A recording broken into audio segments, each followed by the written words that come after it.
Today we are going to talk about something relevant to the account receivable. Firstly, we have to know that what is account receivable and why the account receivable is accessed.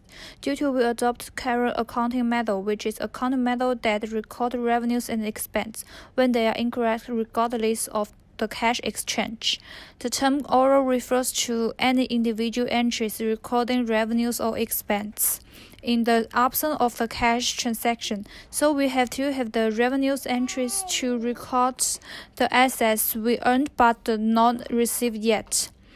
The term of account receivable means assets that occur when its service has been provided but cash will not be received until the following period.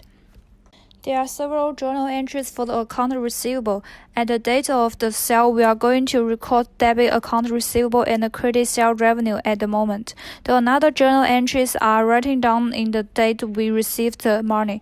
At the time, we are going to debit cash and credit account receivable. To a certain extent, use the account receivable can increase the company's turnover, but the sale to customer to account still have the risk that partial of the customer who will not or fail to pay the debt.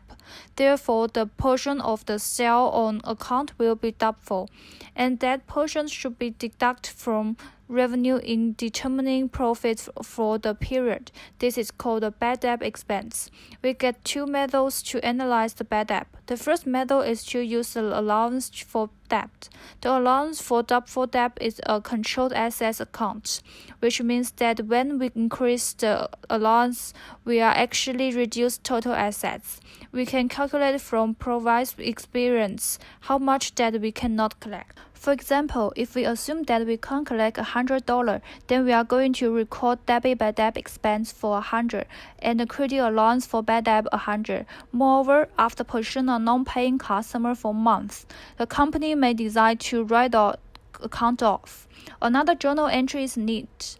Suppose the account in question equals $50, then the transaction effect will be to reduce allowance for bad debt and reduce account receivable both by $50. Another method we use the direct write-off, which is possible to operate a company's accounting system without allowance for bad debt account. Bad debt can be written off directly to account receivable. The journal entry for this will be very easy. Just debit by debt expense for the certain amount and the credit account receivable amount. In the end of the period, we know the relevant information of the account receivable and know how to deal with the situation that the debt we cannot collect.